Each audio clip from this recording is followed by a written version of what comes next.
এগৰাকী মহিলাই কন্দুৱাই দিলে হিমন্ত বিশ্ব শৰ্মা। হেমন্ত পত্নীয়ে চাফা কৰিলে হিমন্তক।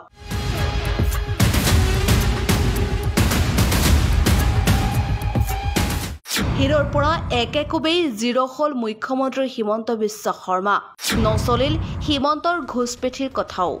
হিমন্ত বিশ্ব শৰ্মাই যিখন ৰাজ্যত প্ৰতিনিধিত্ব কৰে সেইখন ৰাজ্যত বিদেশী নাগৰিকৰ সমস্যাৰ অন্ত নাই। নিজৰ ৰাজ্যক সকাহ দিব নোৱাৰা হিমন্ত বিশ্ব শৰ্মাই বহিৰাজ্যত গৈ জাতি ভেটি মাটিৰ কথা কয় আৰু অসমৰ জাতি ভেটি মাটি বিক্ৰী কৰি শেষ কৰি দিছে। অসমৰ জাতি ভেটি দিছে বাংলাদেশীক, মাটি বিক্ৰী কৰিছে কোটিপতি আদানীক। আনহাতে হিমন্ত বিশ্ব শৰ্মাৰ চৰকাৰত ধৰ্ষণৰ গোচৰত দেশৰ ভিতৰত দ্বিতীয় নম্বৰত আছে অসম। বিজেপি চৰকাৰত অসমতে সুৰক্ষিত নহয় মা বেটি আৰু ঝাৰখণ্ডত হিমন্ত বিশ্ব শৰ্মাই বেটি বাচাও বেটি পঢ়াও শ্লোগান দিয়ে। অসমত আদিবাসীক প্ৰতিশ্ৰুতি দিছিল চাহ শ্ৰমিকৰ দৈনিক মজুৰি ৩৫১ টকা দিয়া হ'ব আৰু বাস্তৱ হৈছে চাহ শ্ৰমিকে দৈনিক মজুৰি পাইছে ১৫০ টকা। ২০১৬ আৰু ২০২১ চনত প্ৰতিশ্ৰুতি অনুসৰি চাহ বাগিচাৰ কৰ্মীসকলক ST মৰ্যাদা দিয়া হ'ব, কিন্তু এয়া হিমন্তৰ অন্যতম নিৰ্বাচনী জুমলা।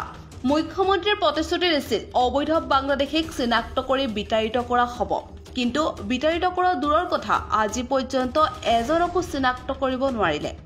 অসমৰ মুখ্যমন্ত্ৰীৰ ঝাৰখণ্ডৰ উদ্ধাৰৰ কাণ পাতি লৈ ভয়ংকৰ মুখ ঠেকেচা খাবলগীয়া পৰিস্থিতিৰ সন্মুখীন হ'ল।